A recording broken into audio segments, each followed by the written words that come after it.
Yes, friends. Good evening, everyone. So, how are you? How's study going on? बढ़िया चल रहा है? चलो. Today we are going to start with, we can say, most important topic of statistics. Measures of central tendency and dispersion. Measures of central tendency and dispersion combined exam में 10 to 12 marks का weightage रहेगा. Okay तो जैसे हमने अब तक revision करा है, first will discuss all the concepts formulas. यहाँ पे ईच पार्ट कंप्लीट होने के बाद सम क्वेश्चंस भी डिस्कस करेंगे, the solving part as fast as possible, and then we will also solve some exam questions to get the gravity कि किस type के क्वेश्चंस अगेन आएंगे. राइट चलो. So one of the very simple topic yet very important, measures of central tendency. Now first of all, what do you mean by central tendency? Central tendency का meaning क्या होगा? जब भी हम कोई data collect करेंगे तो it will be having a tendency two cluster eight central value. वो टेंडेंसी को हम सेंट्रल टेंडेंसी कहेंगे. राइट जैसे for example if you remember, अगर हमने डेटा कलेक्ट किया था for height of a students,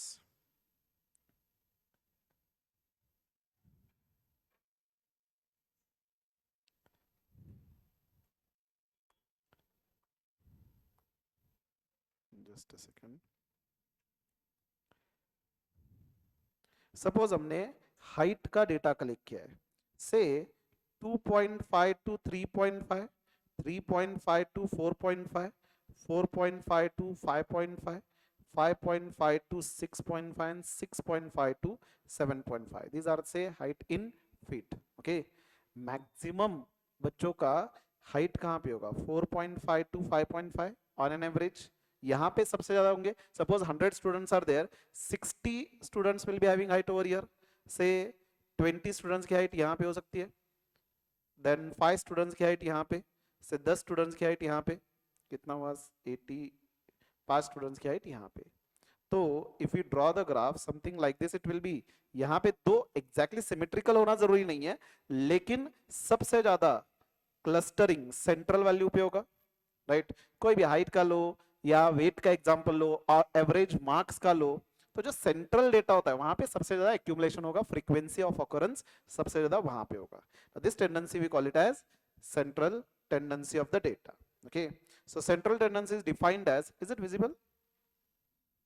Central tendency is defined as tendency of given set of observation to cluster around single or central or middle values, and that single value जो represent करेगा उसको हम कहेंगे measure of central tendency. तो हमें कौन से measures study करने हैं? arithmetic mean, median, harmonic mean, geometric mean and mode. These all measures we have to study. Right now ये theory part है. Ideal measure की value क्या होगी एक एक करके देखेंगे. Now first of all, arithmetic mean. If you remember, arithmetic mean, it can be discrete data, it can be ungrouped frequency distribution, it can be grouped frequency distribution. Arithmetic mean calculate कैसे करेंगे? It has been defined as summation of all the observation divided by number of observation. Is it right? So it will be a central value which will be having a mathematical property. बराबर. तो discrete अगर data हो तो formula क्या होगा? We represent by x bar. तो formula क्या होगा? summation of x divided by n. Right? Ungrouped frequency हो तो summation of fx divided by summation of f, and grouped frequency में summation of x divided by summation of f ही लेंगे. यहाँ पे x क्या होगा? मिड पॉइंट होगा. Is it right? तो ये फॉर्मूलेज हमने देखे थे. summation of x divided by n, summation of fx upon summation of f, and group के केस में summation of fx upon x. यहाँ पे x will be taken as mid value. Right अब ग्रुप फ्रीक्वेंसी डिस्ट्रीब्यूशन के लिए if you remember हमने एक और फॉर्मूला देखा था. x bar we could have calculated as a plus summation of fd divided by n into c. यहां पे a क्या होगा? a will be considered to be assumed mean, right? Then d what will be taking? हम deviation calculate करेंगे each observation from assume mean. अब ये number थोड़ा बड़ा होगा तो उसको छोटा करने के लिए डिवाइडेड बाय सी करेंगे. ओके तो यहाँ पे हमने डिवाइड किया डी कैलकुलेशन के टाइम, इसलिए आगे जाके डी से मल्टीप्लाई कर रहे थे, right? So this simple words में we can say deviation. Normally as per your module जब लार्ज नंबर हो तो हम ये फॉर्मूला यूज कर सकते हैं जब लार्ज डेटा हो, लेकिन हमने ऑलरेडी डिस्कस किया था वैसे भी कैलकुलेशन हम अपने कैलकुलेटर को करना है तो most of the times will be using this formula only, this will B simpler, right? लेकिन कभी कभार फॉर्मूला ओरिएंटेड अगर क्वेश्चन आता है तो ये फॉर्मूला आपको याद रखना होगा. ओके तो एग्जांपल में देखेंगे किस तरह से उसका एप्लीकेशन होगा. बस ये फॉर्मूले summation of x upon n, summation of fx upon summation of f, same formula for group, and a plus summation of fd upon n into c. N will be the number of observation. Is it right? D will be calculated as x minus a upon c. Then properties of arithmetic mean. Now these properties were very important. First property, if all observations of by a variable are constant, then arithmetic mean also will be same constant. अगर सारे observation से 4 4 4 5 बार है तो इसका arithmetic mean क्या होगा? 4 ही होगा, right? Second, algebraic sum of deviation of set of observation taken from their arithmetic mean will be 0. याद है जब हम डेविएशन कैलकुलेट करेंगे, फॉर एग्जांपल सपोज 5 10 15 20 25, x बार क्या आएगा? इनका टोटल लेकर के डिवाइडेड बाय 5 करेंगे तो this will be coming to 15. तो अगर मैं डेविएशन कैलकुलेट करूं तो 5 minus 15 minus 10, 10 minus 15 minus 5, 15 minus 15 0, 20 minus 15 5, and this 10. तो summation of deviation will be 0. जब हम अरिथमेटिक मीन से डेविएशन लेते हैं, एक्चुअल डेविएशन की बात कर रहा हूँ, मीडियन में एब्सोल्यूट डेविएशन था, राइट? तो यहाँ पे summation will be taken as 0, right? Then ये same point, this point was important. Arithmetic mean is affected by change in origin, it is also affected by change in scale. Change in origin, याद है change in origin means? ये अपने note से यहाँ पे हमने example से देखा था. अगर मैंने x को कोई कांस्टेंट नंबर से ऐड किया हुआ है तो इसको हम कहेंगे चेंज इन ओरिजिन. तो x का जो अरिथमेटिक मीन था 15, that also will be added by a constant number, so y का अरिथमेटिक मीन क्या होगा? 20. That is, it is affected by change in origin. Similarly, अगर कोई constant number से multiply हो रहा है तो इसको हम कहेंगे change in scale. तो अगर x का arithmetic mean है 15 तो y will be also multiplied by same number. यहाँ पे 3 से multiply हो रहा है तो 15 will be multiplied by 3 तो it will be considered to be 45 आएगा यहाँ पे. Is it right? तो arithmetic mean is affected by change in origin, it is also affected by change in scale. तो इसका implication ये था कि अगर आपको इक्वेशन दिया हुआ है से y is equal to 5 plus 3x and आपको x बार दिया हुआ है 10 एंड y बार फाइंड करना है तो it will be affected by this change in origin plus 3 into change in sorry this will be 3 into मतलब चेंज इन स्केल, यहाँ पे x बार लेंगे so it will be 35, y bar will be taken to be 35. Is it right? Then अगर दो group दिया हुआ है से ग्रुप 1 ग्रुप 2, यहाँ पे n1 ऑब्जर्वेशंस आर देयर, यहाँ पे n2 ऑब्जर्वेशंस आर देयर. यहाँ पे से फर्स्ट ग्रुप का x बार दिया हुआ है, सेकंड ग्रुप का x बार दिया है. अगर इन दोनों का मुझे कंबाइंड मीन निकालना है तो कंबाइंड मीन के लिए फॉर्मूला क्या होगा? n1 इंटू x1 बार इनका प्रोडक्ट लेंगे plus n2 into x2 bar divided by n1 plus n2. क्या ये सारे फॉर्मूलेज याद रहेंगे? Now some basic examples you can do it on calculator. Simultaneously हम कैलकुलेटर पे ही करेंगे. Following are the daily wages of the sample of 10 workers. अब ये डिस्क्रीट डेटा है, जस्ट सिंपली टेक समेशन. कितने? 1 2 3 4 5 6 7 8 9 10. तो take total 58 plus 62 plus 48 plus 53 plus 70 plus 52 plus 60 plus 84 plus 75 plus 100 divided by 10. Is it coming to 66.2 after adding? Simple example. इतने भी simple question नहीं आएंगे, just application of formula. Then compute mean weight. अब यहाँ पे grouped frequency distribution दिया हुआ है, तो ऐसे केस में क्या करेंगे? If you remember, we will consider class interval 44 to 48, 49 to 53, 54 to 58, then 59 to 63, 64 to 68 and 69 to 73, and then उसकी corresponding frequency दिया हुआ है 3, 4, 5, 7, 9, 8. अब यहाँ पे पहले मुझे बताइए, अगर मुझे अरिथमेटिक मीन कैलकुलेट करना है तो ये क्लासिफिकेशन जो दिया हुआ है क्लास इंटरवल, नॉन ओवरलैपिंग दिया ना, am I required to convert it into overlapping या डायरेक्टली मैं कर सकता हूँ इसके बेसिस पे?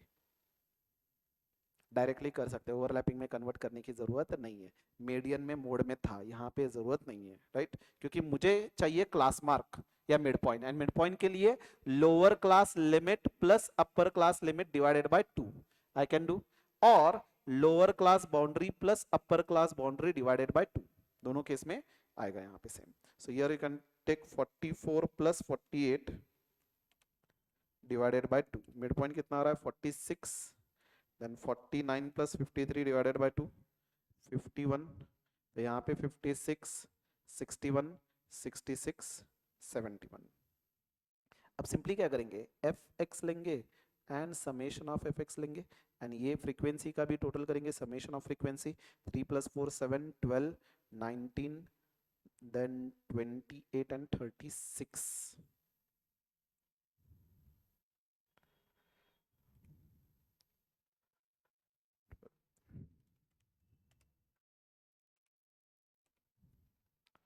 तो ये कितना आ रहा है? You know how to calculate 3 into 46 m plus 4 into 51 m plus 5 into 56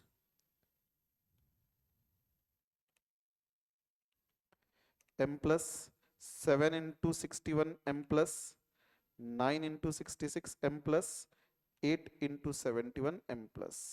कितना आ रहा है? 2211. So x bar will be summation of fx 2211 divided by 36 divided by 36. Answer should be 61.42 आना चाहिए. यहाँ पे मैंने नंबर्स बराबर लिया है, 3 plus 4 plus 5 plus 7 plus 9 plus 8. Correct है, यहाँ पे मिस्टेक है 36. 61.42. The answer is correct. Is it right?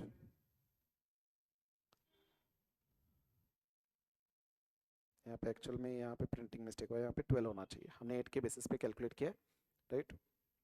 Then next example, find arithmetic mean. ये सिमिलर है, यहाँ पे ये वाला फॉर्मूला यूज करके देखते हैं. ओके, तो again class interval 5 to 14, then 15 to 24, 25 to 34, 35 to 44, 45 to 54 and 55 to 64. Frequency 10, 18, 32, then 26, 14 and 10. अब जब भी वो वाला फॉर्मूला यूज करना है, वैसे तो हम समेशन ऑफ एफ एक्स करके यूज कर सकते हैं, जस्ट एप्लीकेशन ऑफ फॉर्मूला देखने के लिए हम यहाँ पे एग्जांपल देख रहे हैं. सबसे पहले क्या करेंगे? एक्स कैलकुलेट करेंगे, मिड पॉइंट. तो मिड पॉइंट कितना आएगा? 5 plus 14 divided by 2, 9.5. Then 15 plus 24 divided by 2, 19.5. तो दिस विल बी 29.5, 39.5, 49.5 एंड 59.5. इनमें से कोई भी नंबर अज्यूम्ड मीन लीजिए, this will be taking as say A. अब हम क्या करेंगे? डेविएशन कैलकुलेट करेंगे, x minus A upon C. Okay, तो यहाँ पे 9.5 minus 39.5 divided by class interval कितना है? अब देखिए, सी कैलकुलेट करते टाइम हमें बाउंड्री लेना था, बराबर? तो यहाँ पे डिफरेंस 1 है, so this will be 4.5 till 14.5, यानी कि क्लास बाउंड्री कितनी होगी? 10 की होगी. याद है? क्लास लेंथ कैलकुलेट करते time, that is C, upper class boundary minus lower class boundary लेना था, बराबर। तो here it will be 9.5 minus 39.5 divided by 10, कितना आएगा -3। यहाँ पे कितना आएगा देन -2, यहाँ पे -1 0 1 एंड 2, बराबर। अब क्या करेंगे, फ्रीक्वेंसी को d से मल्टीप्लाई करेंगे। ओके, सो 10 इंटू 3 -30 है तो m माइनस प्रेस करिए, 18 into 2 m minus, 32 into 1 m minus,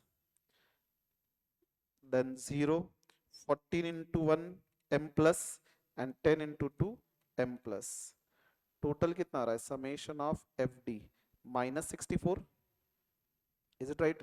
अब डायरेक्टली फॉर्मूला यूज करेंगे, x bar is equal to a plus summation of F D upon summation of f into सी।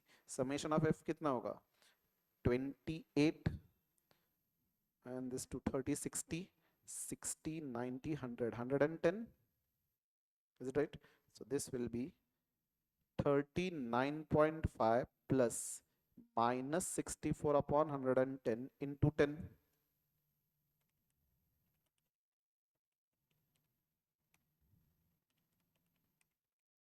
कितना आ रहा है 33.68,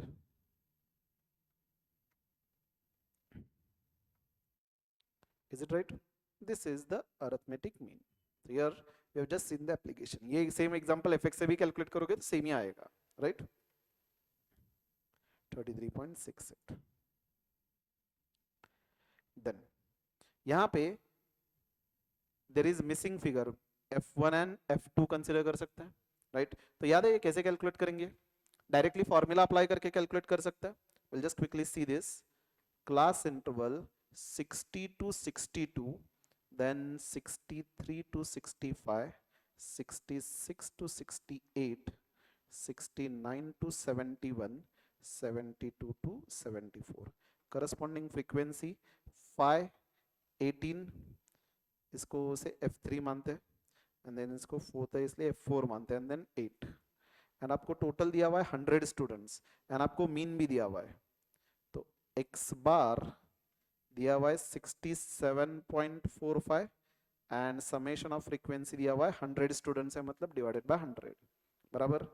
अब क्या करेंगे, x कैलकुलेट करेंगे मिड पॉइंट, तो this will B 61 64 67 70, is this right, 60 plus 62, मैंने 12 और लिखा ना, 62 62 63 टू 65 66 टू 69, then 73, राइट।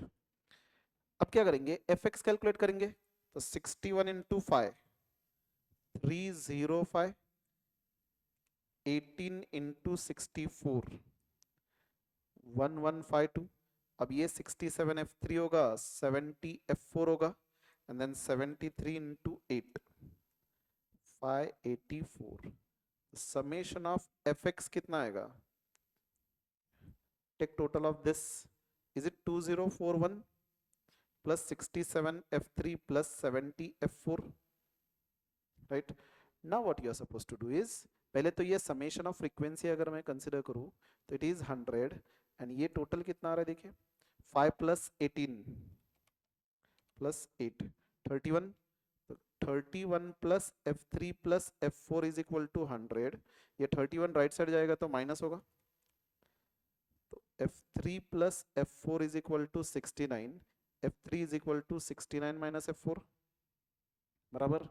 अब यहाँ पे मैं x बार का फॉर्मूला अप्लाई कर सकता हूँ, summation of fx divided by summation of f, तो x बार कितना दिया है 67.45 is equal to 2041 plus 67 f3 plus 70 f4 divided by summation of f 100, तो ये लेफ्ट में जाएगा तो मल्टीप्लिकेशन होगा 6745 is equal to 2041 plus 67 f3 plus 70 f4, ये लेफ्ट में आएगा तो माइनस होगा 6745 minus 2041, that is 4704 is equal to 67 f3 plus 70 f4।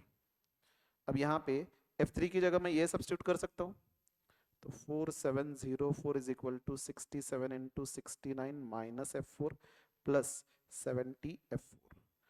4704 is equal to 67 into 69 4623 minus 67 F4 plus 70 F4. ये लेफ्ट में जाएगा तो माइनस होगा, that is 81 is equal to, in this will be difference 3 F4, 3 left में जाएगा तो F4 की value 27, मैं यहाँ पे सब्स्टिट्यूट कर सकता हूँ, F3 is equal to 69 minus 27, 42 बराबर. चलिए, कैन वी प्रोसीड? देन ये वाला एग्जांपल, ये कंबाइंड मीन वाला है, just application of formula directly लिखते हैं. देखिए, एक ग्रुप था फीमेल वर्कर्स का, N1 कितना है 40, एवरेज 5200, कंबाइंड मीन निकालना है तो N1 into x1 bar plus another group 60 male workers का 60 into 6800 divided by 100, कैलकुलेशन होगा straight away 5200 into 40 m plus then 60 into 6800 m plus divided by 100, 6160. quite simple, right? ये वाला same example है, therefore we are not going to see. ये भी same example हमने class notes में solve किया था, अनस्किल्ड एंड स्किल्ड वाला. ये जस्ट कंबाइन मीन वाला अगेन प्रैक्टिस नहीं करेंगे. ओके, ये एग्जांपल देखते हैं. चलिए, ये डायरेक्टली हमने ऑप्शंस के साथ देखा था, सॉल्व करना है यहाँ पे एक बार चेक करते हैं. Average salary of the group of unskilled worker is 10,000, skilled workers is 15,000. से दो ग्रुप्स है, unskilled and skilled. Unskilled workers की average salary x1 bar consider करते हैं 10,000, इसको x मानते हैं. नंबर ऑफ से will consider as x1. x2 bar कितना दिया है स्किल्ड वर्कर्स का 15,000, इनका नंबर x2 मान के चलते हैं. ओके, एंड आपको कंबाइंड मीन दिया हुआ है 12,000, right? What is the percentage of skilled workers?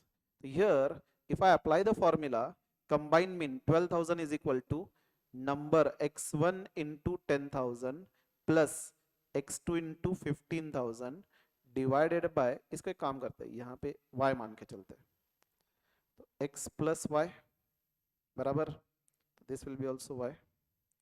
so ये लेफ्ट में जाएगा, so 12,000 x plus 12,000 y is equal to 10,000 x plus 15,000 y बराबर. ये लेफ्ट में जा रहा है तो मल्टीप्लीकेशन होगा 12,000 into X 12,000x plus 12,000y, and ये as it is 10,000x and ये मैंने y अज्यूम किया है इनटू, बराबर. तो इसको लेफ्ट साइड लेकर के आता है, so this will be 2,000x is equal to, this will be on right hand side 3,000y. Am I right? तो ये y लेफ्ट में जाएगा एंड ये 2,000x अपॉन y is equal to, or simply I can write x upon y is equal to 3,000 upon 2,000 बराबर. means we can say the ratio is 3:2, right? तो यहाँ पे परसेंटेज ऑफ स्किल्ड वर्कर्स, अब percentage अगर express करना है तो simply x plus why should be से 100, परसेंटेज में एक्सप्रेस करना है तो I can substitute this, x is equal to 3/2y. So 3/2y plus y is equal to 100, right? So अगर मैं क्रॉस मल्टीप्लाई भी करूँ तो 3y plus 2y upon 2 is equal to 100. So 5y is upon 2 is equal to 100. ये right में जाएगा तो y is equal to 100 into 2 upon 5. So y will be 40. So x will be 60. Is it right? Have you understood this calculation? चलिए, it is been given along with the solution. Then next, yes, slightly different है. Average age of group of 10 students was 20 years. मतलब 10 बच्चों का average age calculate किया है 20 years. Average age increase by 2 years when 2 students join in the group. अगर दो बच्चों को हमने ऐड किया तो एवरेज जो था वो 2 ईयर से इंक्रीज हुआ है. Now what is average age of 2 students who have joined the group? पहले तो देखिए फर्स्ट ग्रुप जो था कितने बच्चों का था? 10 स्टूडेंट्स का था। एंड यहाँ पे x बार कितना था? 20। और x बार कैलकुलेट कैसे होगा? Summation of x divided by n। So 20 is equal to summation of x upon 10. So summation of x कितना होगा? 200. Is it right? अब 2 new students have joined. अब total number of students कितने होंगे? 12.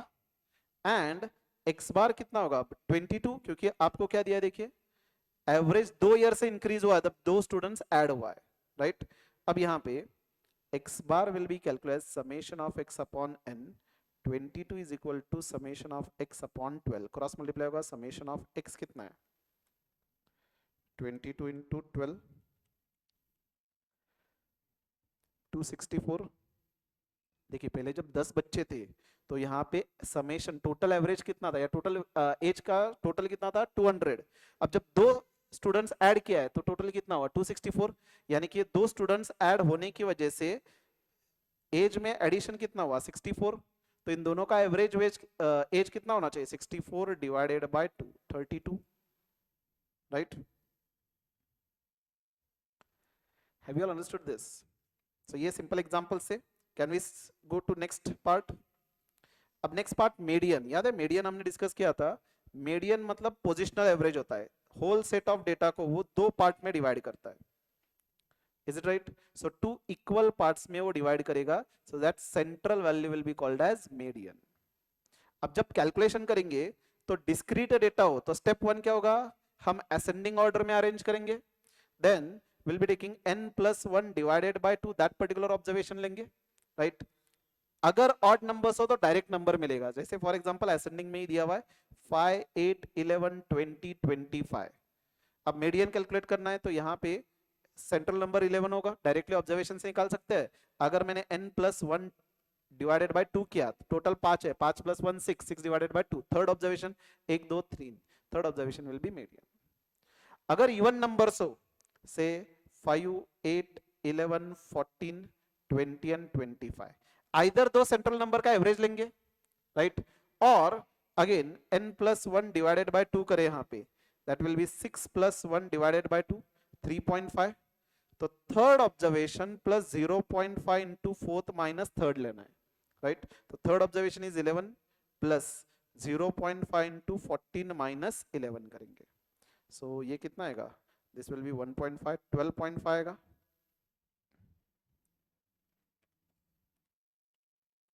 Is it right? ये दोनों का average भी करेंगे तो 12.5 ही आएगा, बराबर? तो this was for discrete data, right? Then अगर आपको ग्रुप्ड फ्रीक्वेंसी दिया हुआ है तो यहां पे इफ यू रिमेंबर स्टेप्स क्या थे ग्रुप फ्रीक्वेंसी के केस में? पहले आपको क्यूमुलेटिव फ्रीक्वेंसी कैलकुलेट करना है, right? And here the calculation will B for overlapping. तो ओवरलैपिंग क्लासिफिकेशन करना है, ऑल क्लासेस को करने की जरूरत नहीं, जितना आपका मीडियन क्लास होगा उसका लिए ओवरलैपिंग किया तो भी चलेगा, right? Then you are suppose to find median class, and median class कैसे फाइंड होगा? n/2 लेकर के, ग्रुप्ड फ्रीक्वेंसी डिस्ट्रीब्यूशन में n/2 लेना है, राइट? अब इसके बेसिस पे हमें फॉर्मूला अप्लाई करना था। अब फॉर्मूला क्या था?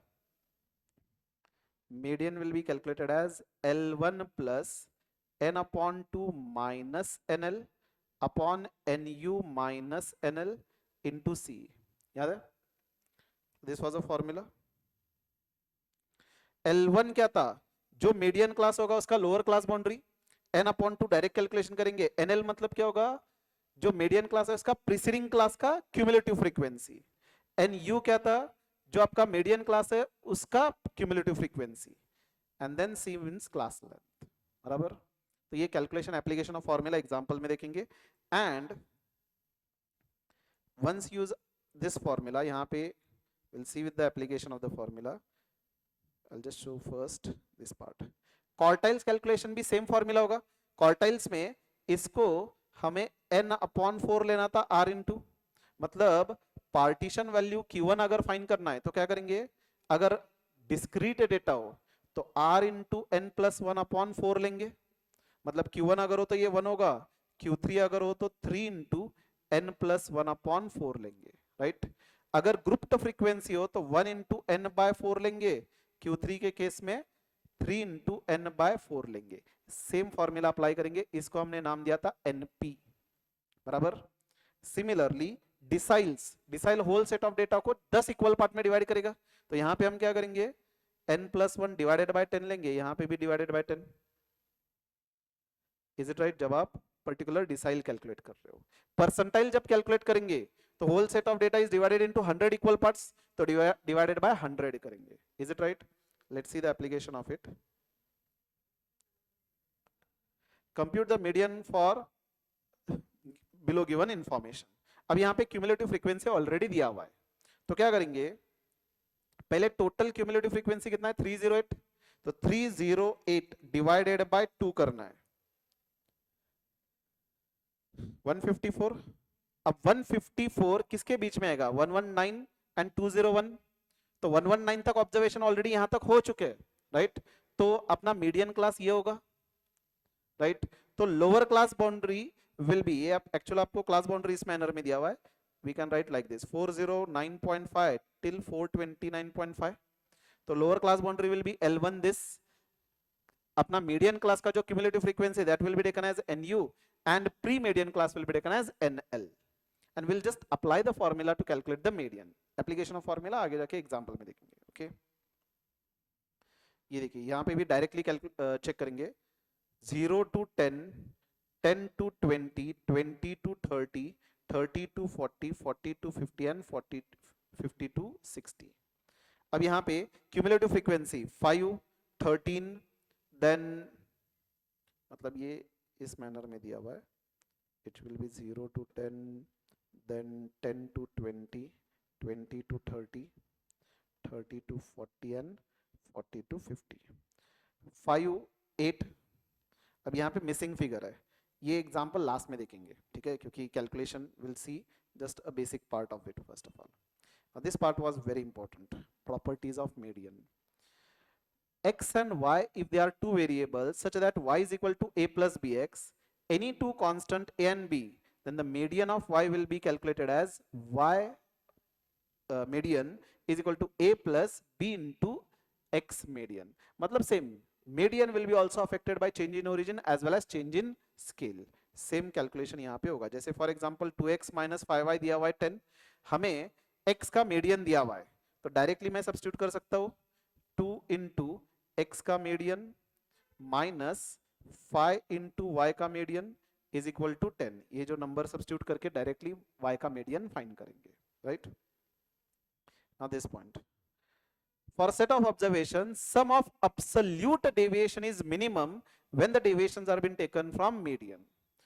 for example, अगर numbers are 5, 10, 12, 15, 20, 24 एंड 30, यहाँ पे मीडियन क्या होगा 15, तो अगर मैं सेंटर वाली 15 ही आ रही है ना, तो अगर मैं x से मीडियन का डिफरेंस लूं एंड मॉड में लूं, एब्सोल्यूट डेविएशन मतलब साइन इग्नोर करके, तो 5 माइनस 15 10, माइनस साइन इग्नोर करेंगे, देन 5 3 0 5 9 एंड 15, जब इसका समेशन लेंगे हम, मीडियन से जो डिफरेंस आ रहा है, this will be lowest, this will be minimum as compare to अगर मैं x माइनस एक्स बार लू मॉड में, या x माइनस मोड लू, या एनी अदर नंबर लू, तो ये जो डेविएशन आएगा वो लोवेस्ट आएगा। x माइनस एक्स बार 0 इस मैनर में ये होता है, मॉड में जब लिखेंगे तब वो नंबर आएगा, and that will be something greater than median का difference, right. Quartiles, deciles and percentiles we have already seen. ये कैलकुलेशन भी सेम फॉर्मूला है, सिर्फ यहाँ पे n बाय 2 था मीडियन के केस में, क्वार्टाइल के केस में क्या करेंगे n बाय 4 लेंगे, जो क्वार्टाइल है Q1 अगर हो तो 1 से मल्टीप्लाई करना है, Q3 अगर हो तो 3 से मल्टीप्लाई करना है, डिसाइल के केस में n बाय 10 लेंगे, राइट, एंड परसेंटाइल के केस में n बाय 100, राइट। चलिए ये वाले एग्जांपल्स फिलहाल के लिए इग्नोर करेंगे, सॉल्यूशन के साथ दिया हुआ यू कैन सॉल्व, मुझे मोर इंपोर्टेंटली एग्जाम के क्वेश्चंस आपके साथ डिस्कस करना है। देन मोड, तो ये मोड का कैलकुलेशन, मोड तो सिंपल था ना, वो नंबर जो सबसे ज्यादा रिपीट हो रहा है, फ्रीक्वेंसी जिसकी सबसे हाईएस्ट है, right. So mode maximum number of times which is occurring. तो डिस्क्रीट डेटा हो तो डायरेक्टली ऑब्जर्वेशन से निकाल सकते हैं, ग्रुप्ड फ्रीक्वेंसी हो तो फॉर्मूला कैलकुलेट करना होगा, L1 plus F0 minus F minus one upon 2F0 minus F minus one minus F1 into C. मतलब क्या करेंगे यहाँ पे, फॉर एग्जाम्पल अगर आपको क्लास इंटरवल दिया हुआ है 10 to 20, 20 to 30, 30 to 40, 40 to 50 and से 50 to 60, उसकी फ्रीक्वेंसी दिया हुआ है 5, 10, 20, देन से 10 और से 5 एंड 10। तो टोटल फ्रीक्वेंसी कितनी आ रही है, 15 एंड 15, 50। अब मुझे मोड फाइंड करना है, सबसे पहले मुझे मॉडल क्लास आइडेंटिफाई करना है। यहाँ पे कोई क्यूमुलेटिव फ्रीक्वेंसी ड्रॉ करने की जरूरत नहीं है, वो क्लास जिसकी सबसे ज्यादा फ्रीक्वेंसी है मॉडल क्लास होगा, राइट। तो ये मॉडल क्लास हुआ, तो L1 क्या होगा, lower class boundary of modal class 30, then F0 क्या होगा, the frequency of modal class, preceding modal class इसको F माइनस वन कंसिडर करेंगे, पोस्ट मॉडल क्लास इसको F1 कंसिडर करेंगे, and then directly formula apply करेंगे। Mode will be L1 plus, L1 plus formula देखिए क्या है, F0 minus F minus one divided by 2F0 minus, इन दोनों का डिफरेंस लेना है, F1 and F minus one into सी। तो it will be 30 plus F0 is 20 minus 10 divided by 2 into 20 minus 10 minus 5 into 10।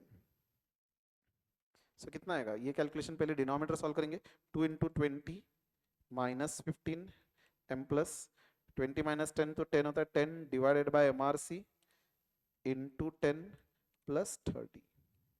So mode will be 34 इस number में।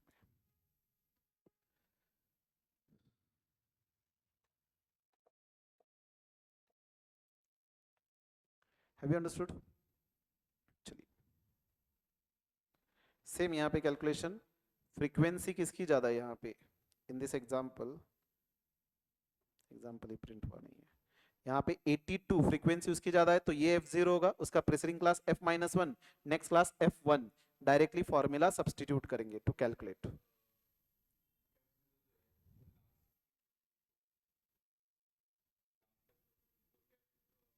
Zero zero लेंगे, F1 जो नेक्स्ट क्लास है उसका फ्रीक्वेंसी जीरो लेंगे।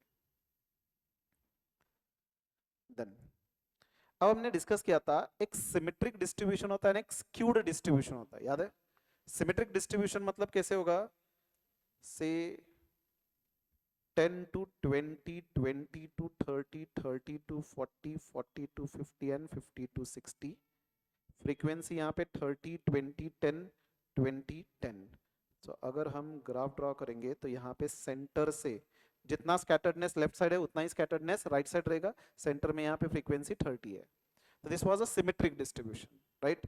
अगर symmetric distribution है तो मीन, मीडियन एंड मोड ये तीनों इक्वल होंगे, एंड स्क्यूड डिस्ट्रीब्यूशन हो तो in that case there was a formula, याद है कौन सा फॉर्मूला था यहाँ पे, ये थोड़ा सा ऊपर नीचे हुआ है, ये mean minus mode is equal to 3 times mean minus median, और mode is equal to 3 median minus 2 mean. एक ही फॉर्मूला याद रख सकते हो। ये कब होगा, जब मॉडरेटली स्क्यूड डिस्ट्रीब्यूशन है, ओके। तो ये फॉर्मूला आपको याद रखना है, mean minus mode will be equal to 3 times mean minus median.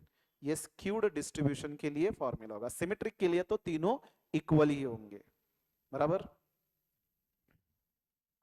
ये देखिए, for moderately skewed distribution marks in statistics for a group of 200 students, mean mark and median दिया हुआ है 55 एंड 50, एक्स बार दिया हुआ है से 55.6 एंड आपको मीडियन दिया हुआ है 52.4। अब मोड फाइंड करना है, तो फॉर्मूला हमने क्या लिखा है, mean minus mode is equal to 3 times mean minus median तो 55.60 माइनस टाइमिंग एक्स मान रहा हूँ 3 इंटू 55.60 माइनस 52.40, तो 55.6 माइनस 52.4 इंटू 3 9.6, ये इस साइड आएगा तो प्लस होगा 55.6, तो x दैट इज मोड कितना आ रहा है 65.2, राइट। बराबर किया नहीं किया मैंने, 46 आ रहा है क्या, तो कहीं मैंने कैलकुलेशन में एरर किया रहेगा, क्या किया मैंने यहाँ पे 55.6 minus 52.4 3 9.6, this will go minus होगा, सॉरी 55.6 46 आ रहा है, ये जब लेफ्ट में जाएगा तो माइनस होएगा, प्लस नहीं होगा, माइनस होगा, तो it will B 46, is it right. Just application of formula था बेसिकली यहाँ पे। अब ज्योमेट्रिक मीन याद है, ज्योमेट्रिक मीन कैसे कैलकुलेट होगा, सिंपली जितने नंबर ऑफ ऑब्जर्वेशन है प्रोडक्ट लेना है एंड दैट मच रूट लेना है। सपोज 3 ऑब्जर्वेशन है तो तीनों नंबर का प्रोडक्ट रेस टू 1/3 होगा, राइट। ज्योमेट्रिक मीन सिर्फ पॉजिटिव ऑब्जर्वेशन के लिए कैलकुलेट होगा, बराबर। अगर नेगेटिव ऑब्जर्वेशन है तो उसका ज्योमेट्रिक मीन नहीं निकल करके आएगा, ओके तो ये पॉइंट याद रखना है, ओके। तो सपोज अनग्रुप्ड डेटा है, तो simply what you have to do is x1 into x2 into x3 so on into xn raised to 1/n, मतलब suppose x data is been given -5 -10 5 20 30 40, इसका ज्योमेट्रिक मीन निकालो, can not be find, okay. So observation अगर negative में है तो उसका geometric mean नहीं निकल करके आएगा, ओके। अरिथमेटिक मीन निकल सकता है, ज्योमेट्रिक मीन नहीं निकलेगा। सो this was a formula, and वही अगर से ग्रुप तो फ्रीक्वेंसी हो तो क्या करेंगे, याद है फॉर्मूला, विल बी टेकिंग, यहां पे हमने लिखा था F1 अपॉन,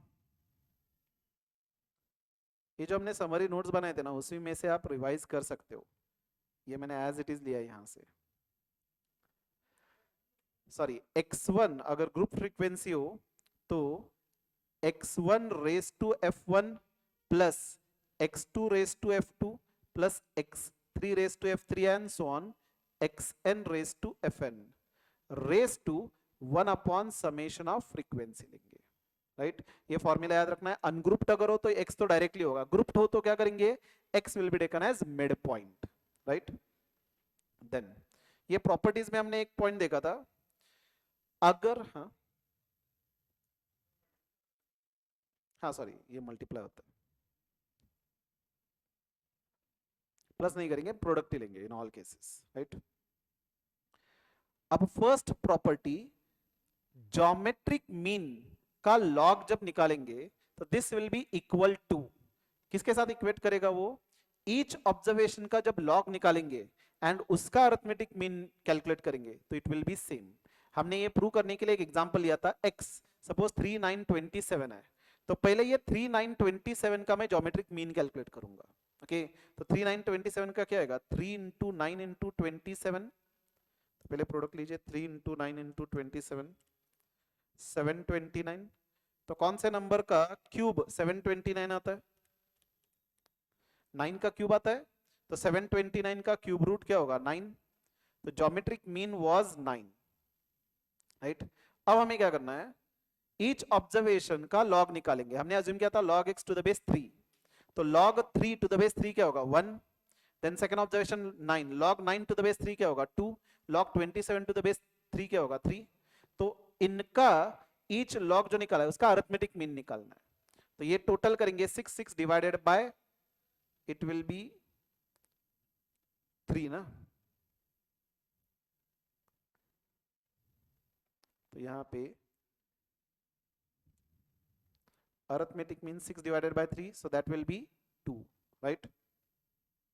यहाँ पे हाँ, ये जो हमने ज्योमेट्रिक मीन निकाला था इसका लॉग निकालेंगे, लॉग ऑफ ज्योमेट्रिक मीन, तो 9 का लॉग क्या होगा to the base 3, it will be 2, and यहाँ पे ईच ऑब्जर्वेशन का जो लॉग निकाला है उसका अरिथमेटिक मीन निकाला तो भी 2 आएगा, So we can say log of geometric mean is equal to summation of log of each observation divided by 1 by n. That is arithmetic mean of log of each observation. Right? बाकी properties simple थे. अगर सारे observation same है तो उसका geometric mean भी same आएगा. अगर z is equal to x and y, तो x का जो ज्योमेट्रिक मीन आएगा, y का जो ज्योमेट्रिक मीन आएगा, इनका प्रोडक्ट लेंगे तो सेम ही आएगा. So geometric mean of z will be x का ज्योमेट्रिक मीन, y का ज्योमेट्रिक मीन, इनका product. And same applies for division as well. हमने एग्जांपल के साथ भी ये कैलकुलेशन देखा हुआ था. Right. Next point was harmonic mean. Before that यहाँ पे जो नोट्स में एग्जांपल थे वो एक बार देख लेते हैं. चलिए 3, 6, 12 इसका मुझे ज्योमेट्रिक मीन बताइए. पहले प्रोडक्ट लेंगे. 3 इंटू 6 इंटू 12 216. पहले तो ऑब्जर्व करना है कि 216 कौन से नंबर का क्यूब है. क्या 6 का देखिए 216 है, तो 216 का क्यूब रूट क्या होगा 6. एंड अगर वो डायरेक्टली ओरिएंटेशन नहीं आ रहा तो I hope you remember the steps. Steps क्या थे. 216 प्रेस करेंगे, root sine 12 times, -1 into 1 divided by 3 plus 1 into is equal to 12 times. Check करिए 6 आ रहा है क्या.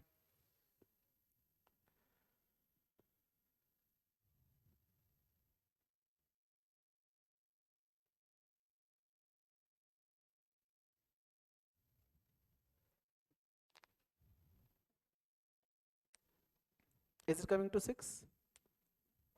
Then geometric mean for following distribution. अब फ्रीक्वेंसी दिया हुआ है तो कैसे करेंगे. यहाँ पे 2 raise to frequency into 4 raise to frequency into 8 raise to frequency into 16 raise to frequency. And ये फ्रीक्वेंसी का टोटल 2 + 3 5 एंड दिस 10. तो रेज टू 1 बाय 10 करना होगा. तो 2 square is equal to m plus 4 cube 2 बार is equal to m plus नहीं multiplication करना है ना. तो 4 इंटू 64 इंटू 8 का क्यूब 512 कितना. Let's see.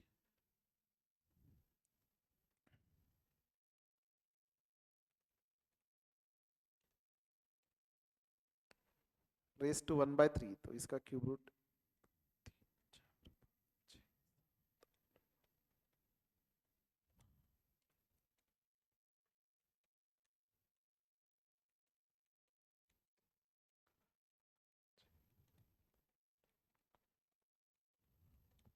5.67. Is it right. Same method से किया था. ये जो टोटल आएगा लैक्स में आएगा. रेस टू 1/10 मतलब 12 बार स्क्वायर रूट प्रेस करेंगे, -1 into power +1 into is equal to 12 times. तो 5.67 आ रहा है. Now what is the formula for harmonic mean. हमें क्या करना था. ईच ऑब्जर्वेशन का रेसिप्रोकल लेना है, उसका अरिथमेटिक मीन लेना है. राइट. एंड अरिथमेटिक मीन का रेसिप्रोकल लेना है.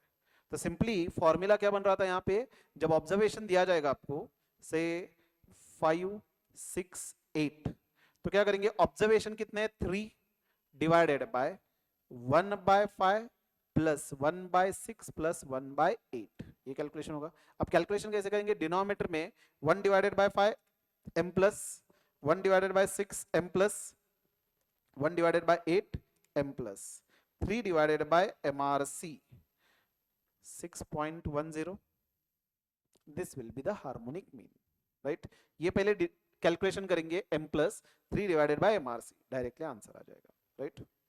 So this was the formula. And अगर अनग्रुप फ्रीक्वेंसी डिस्ट्रीब्यूशन है तो in that case the calculation will be n divided by summation of frequency upon x लेना है. Means for example suppose x दिया हुआ है 5, 6, 8, 10. Frequency is 2, 3, 4 and 1. तो अब कैलकुलेशन क्या होगा. यहाँ पे समेशन ऑफ फ्रीक्वेंसी 10 तो 10 upon 2 upon 5 plus 3 upon 6 plus 4 upon 8 plus 1 upon 10. हमने फॉर्मूला का लॉजिक उस टाइम समझा था. अब याद आ रहा है तो वेरी गुड, नहीं याद आ रहा तो छोड़ दो.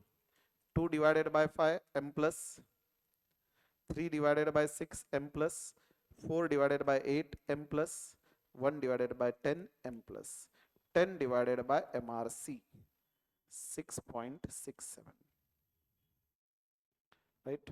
एंड अगर ग्रुप फ्रीक्वेंसी होता तो फॉर्मूला सेम होता, यहाँ पे x क्या करते, मिड पॉइंट लेते, राइट। देन प्रॉपर्टीज, यहाँ से देख रहे थे ना, नहीं एग्जाम क्वेश्चन नहीं। Properties, if all observations are same harmonic mean will be same, and combined harmonic mean का फॉर्मूला क्या होगा, न्यूमरेटर में n लेना था तो टोटल n लेंगे, n1 plus n2 divided by n1 plus h1 plus n2 plus h2। First group का harmonic mean, second group का harmonic mean, right. Let's see. अब देखिए जब भी स्पीड वाला क्वेश्चन होगा always remember harmonic mean calculate करना है हमें, राइट।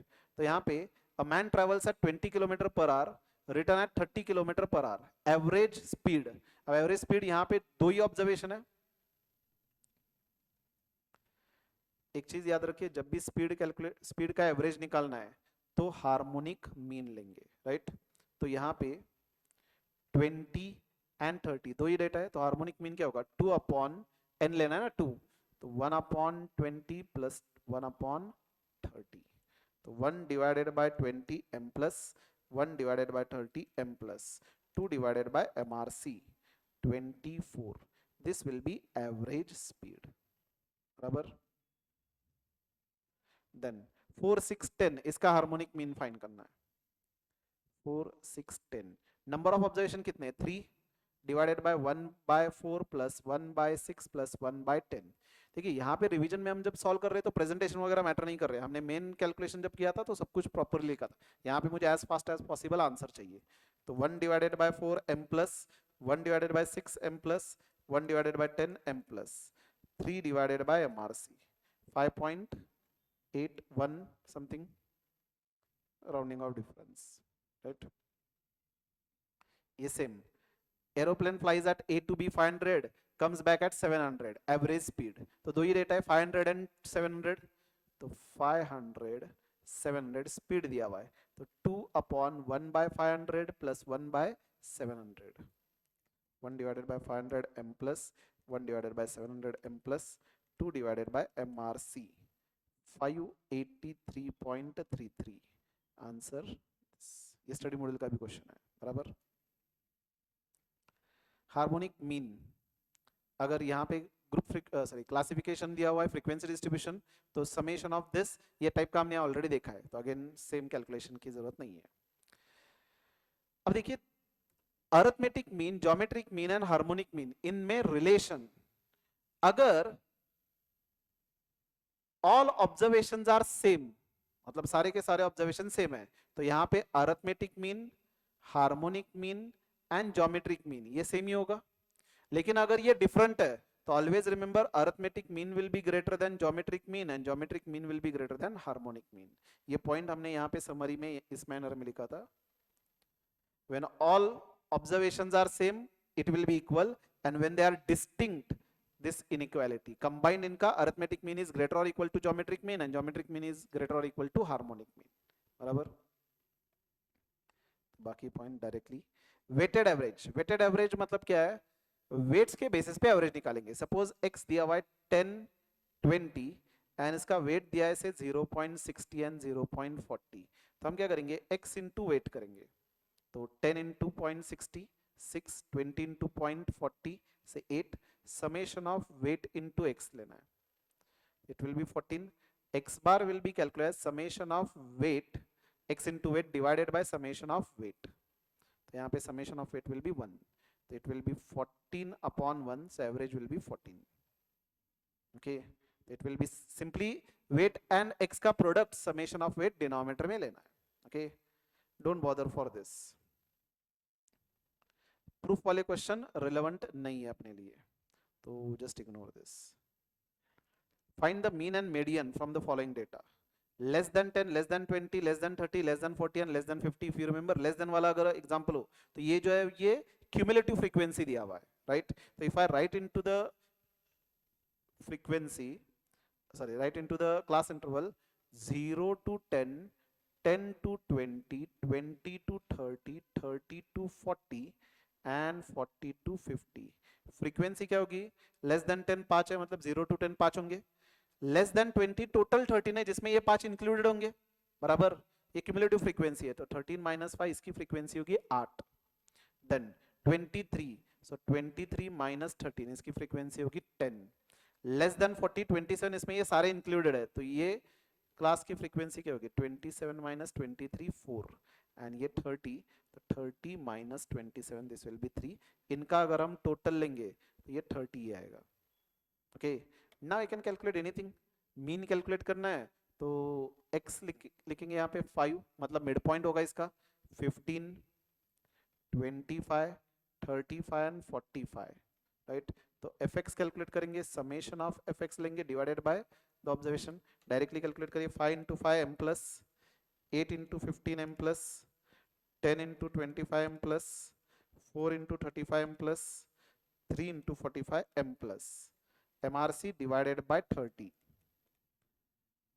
x बार कितना आ रहा है? Summation of fx upon summation of f 22.33, is it right? 22.33। ये अगर मीडियन कैलकुलेट करना होता तो मीडियन के केस में cumulative frequency was required, right. तो क्यूमुलेटिव फ्रीक्वेंसी अगेन यहाँ पे 5, 13, 23, 27 एंड 30। अब मीडियन कैसे कैलकुलेट होगा? n अपॉन 2 पहले कैलकुलेट करना है, तो n अपॉन 2, 30 डिवाइडेड बाय 2 15। तो 15th ऑब्जर्वेशन कहाँ पे आएगा? इन दोनों के बीच में आएगा, तो this will be taken as median class, right. तो अगर मीडियन क्लास ये है तो मीडियन का फॉर्मूला क्या था? L1 plus n upon 2 minus NL upon NU minus NL into C, is it right? तो दिस इज मीडियन क्लास। तो 20 प्लस n बाय 2 15 है, माइनस प्रीवियस मीडियन क्लास का, प्री मीडियन क्लास का जो cumulative frequency है वो NL होगा, divided by 23 minus 13 into C। Calculation करिए, तो ये 2 डिवाइडेड बाय 10 होगा इफेक्टिवली 22।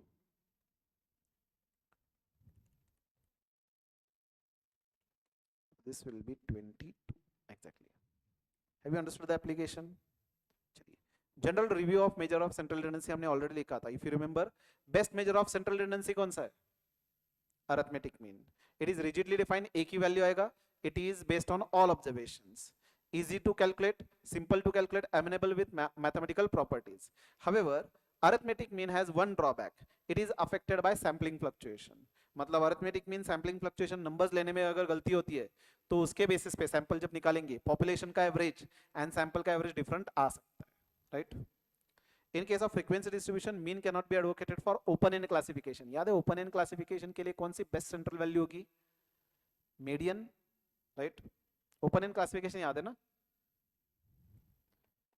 देखिए, class interval 0 to 10, 10 to 20, 20 to 30, 30 to 40 and 40 to 50।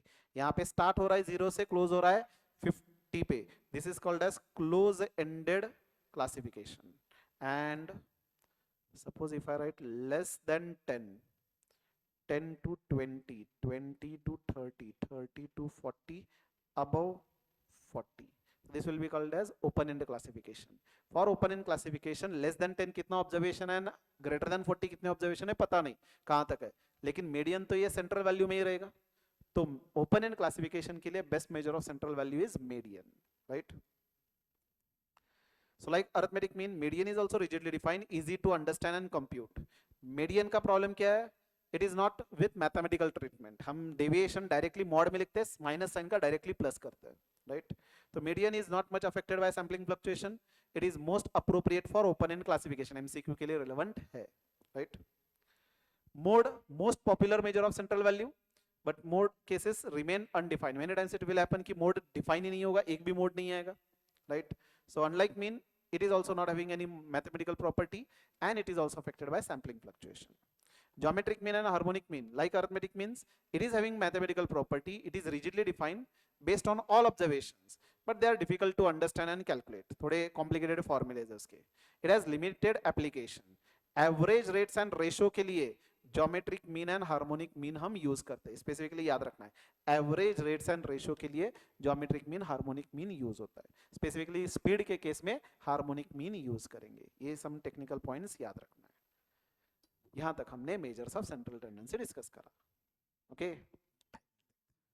अब बस dispersion and then some exam questions. यहाँ पे एग्जाम क्वेश्चन मैंने ज्यादा नहीं लिया, बस 21 क्वेश्चंस लिया हुआ है, ठीक है। दो एग्जाम में ऑलमोस्ट 10-11 क्वेश्चंस हो रहे हैं।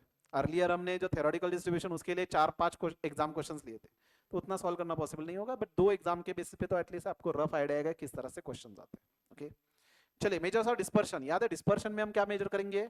सेंट्रल वैल्यू से कितना डिस्पर्स है, स्कैटर्ड है, तो स्कैटर्डनेस मेजर करेंगे डिस्पर्शन में हम, बराबर। तो अगर ये सेंट्रल वैल्यू है तो यहाँ पे ये डिस्पर्शन है, ये डिस्पर्शन है, तो सेंट्रल वैल्यू एक हो सकता है, डिस्पर्शन अलग अलग मैनर में हो सकते हैं, राइट। अब डिस्पर्शन जब कैलकुलेट करेंगे तो कितने मेजर्स ऑफ डिस्पर्शन है, याद है? How many measures of dispersion were there? एक था रेंज, दूसरा था मीन डेविएशन, तीसरा था स्टैंडर्ड डेविएशन, चौथा था quartile deviation, right.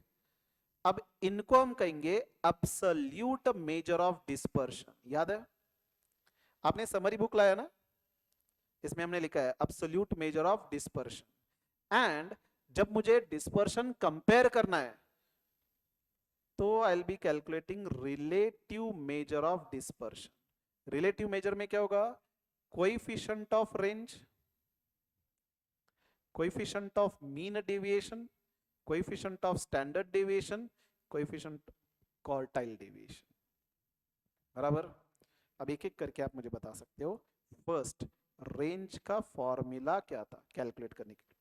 Simply it was largest minus smallest, and ये डिस्क्रीट के लिए था। अगर ग्रुप फ्रीक्वेंसी हो तो क्या करेंगे? अपर class boundary of last class minus lower class boundary of first class. अब ये स्पेसिफिकली याद रखना है, यहां पे वर्ड यूज किया है बाउंड्री। मतलब अगर आपको क्लासिफिकेशन दिया है non overlapping and range calculate करना है, उसको ओवरलैपिंग में कन्वर्ट करके डिफरेंस कैलकुलेट करना है, स्पेसिफिक याद रखना। से 0 to 9, 10 to 20, or say 10 to 19, 20 to 29. So this will be lower class limit, this will be upper class limit, right? 0 to 10, 10 to 20, 20 to 30, 30 to 40. अब यहाँ पे नॉन ओवरलैपिंग है, so this will be lower class limit as well as lower class boundary, this will be upper class limit as well as upper class boundary. मतलब यहाँ पे ये gap नहीं होना चाहिए। कंसेप्ट हमने इस तरह से डिस्कस किया था कि दो प्लॉट है, से यहाँ पे 9 है, यहाँ पे 10 था अपने एग्जांपल में, तो this will B limit. Okay, अगर यहाँ पे बीच में बाउंड्री निकाले तो ये 9.5 एंड यहाँ पे ये 9.5 होगा, so this will be boundary, right. तो अगर नॉन ओवरलैपिंग दिया, ओवरलैपिंग में कन्वर्ट करना है तो कैसे करेंगे? ये नंबर एंड ये नंबर का डिफरेंस देखेंगे, 1 डिवाइडेड बाय 2 करना है, 0.5। All these numbers will be reduced by 0.5, all these numbers will be added by 0.5, right. तो अगर मुझे इसको ओवरलैपिंग में कन्वर्ट करना रहता तो it we would have taken, पहले 0 एज इट इज रखेंगे, 9.5, then 9.5 to 19.5, 19.5 to 29.5, 29.5 to 39.9, so on. ये सारे नंबर्स को हमने 0.5 से लेस किया, सारे नंबर्स को ऐड किया। तो जब मुझे रेंज कैलकुलेट करना है, सपोज ये क्लास इंटरवल है, तो इन दो नंबर्स का मुझे डिफरेंस लेना है। और सपोज यहाँ पे स्टार्ट ही हो रहा था से 9.5 टू से 19.5, समथिंग लाइक दिस। तो ये अपर class boundary of last class minus lower class boundary of first class, बराबर। तो ओवरलैपिंग में कन्वर्ट करना अगर हो तो आपको ये सब कुछ लिखने की जरूरत नहीं है, जस्ट डिफरेंस देखेंगे। 29.5 यहाँ पे एक का डिफरेंस है, तो this will B 29.5, and suppose यहाँ पे 9 या 10 होता तो 9.5 डायरेक्टली कैलकुलेशन करेंगे, बराबर। डिफरेंस देख करके 0.5 ऐड करना है, मोस्टली 0.5 का ही डिफरेंस रहेगा। हाँ, तो हम क्या डिस्कस कर रहे थे? रेंज कैलकुलेशन कैसे होगा? अनग्रुप के लिए लार्जेस्ट माइनस स्मॉलेस्ट, ग्रुप के लिए अपर class boundary minus lower class boundary. Coefficient of range calculate कैसे होगा? Largest minus smallest plus, sorry largest minus smallest divided by largest plus smallest into 100 percentage में express करने के लिए। एंड यहाँ पे अगर ग्रुप फ्रीक्वेंसी हो तो अपर class boundary minus lower class boundary divided bye upper class boundary plus lower class boundary into 100। Is it right? That was range. बताइए, अगर रेंज की क्रिटिसिज्म पॉइंट कंसीडर करें तो प्रॉब्लम क्या था? रेंज में सिर्फ 2 ऑब्जर्वेशन कंसीडर करते थे, बाकी सारे ऑब्जर्वेशन इग्नोर करते थे। सो range is not a good major of dispersion. तो हमने मीन डेविएशन निकाला था। मीन डेविएशन में क्या करेंगे? सपोज आपको x दिया हुआ है 5, 10, 15, 20 एंड 25 एंड हमें फाइंड करना है mean deviation from arithmetic mean. तो पहले अरिथमेटिक मीन फाइंड करेंगे एंड देन डेविएशन कैलकुलेट करेंगे from it and deviation mod में लिखेंगे, मतलब साइन इग्नोर करेंगे। तो 5 माइनस 15 माइनस 10 आता है लेकिन साइन इग्नोर करके, 10 माइनस 15 5, देन 0 5 एंड 10 एंड इनका समेशन लेकर के हम क्या करेंगे, एवरेज निकालेंगे, अरिथमेटिक मीन। तो ये टोटल कितना आएगा 30। तो mean deviation will be calculated as summation of x minus x bar upon number of observation. तो it will be 30 upon 5 that is 6 बराबर। तो फॉर्मूला क्या था देखिए, रेंज हमने ऑलरेडी देखा हुआ है, 2 मिनट, मीन डेविएशन में आता है x minus A upon N. अब यहाँ पे n क्या लेना है, अगर आप अरिथमेटिक मीन से फाइंड कर रहे हो तो x बार लेंगे, अगर आप मीडियन से फाइंड कर रहे हो तो मीडियन लेंगे, अगर आप मोड से फाइंड कर रहे हो तो मोड लेंगे। तो a we had written as central value, is it right? then अगर मुझे coefficient of mean deviation find करना है, कैलकुलेट कैसे होगा, it will be taken as से mean deviation upon that central value into 100, is it right? So this was a formula for calculation of your coefficient of mean deviation about a upon a into 100, is it right? Next directly पहले formulas देखते हैं। Standard deviation formula क्या था, ungrouped data के case में what is the formula, just check, summation of x minus x bar bracket square upon n under root. लेकिन आपने दूसरा फॉर्मूला सिलेक्ट किया था, याद है? तो what is the formula, summation of x square upon n minus x bar bracket square, बराबर ना? शुड आई शो, ये अनग्रुप का डिस्कस कर रहे हैं, फ्रीक्वेंसी का सेपरेटली लिखेंगे। एंड एक्स बार मींस क्या ना, right, summation of x upon n bracket square. Frequency distribution अगर हो तो फॉर्मूला क्या होगा, under root summation of f into x minus x bar upon n, and यहाँ पे सम अंडर रूट दूसरा formula summation of f x square upon n minus summation of f x upon n raise to 2। Group frequency हो तो भी ये formula use कर सकते हैं, यहाँ पे x क्या लेंगे, मिड पॉइंट लेंगे, बराबर। तो this was a formula which we had seen. यहाँ से 2 मिनट में देखते हैं। प्रॉपर्टी मैंने अभी तक डिस्कस नहीं किया है,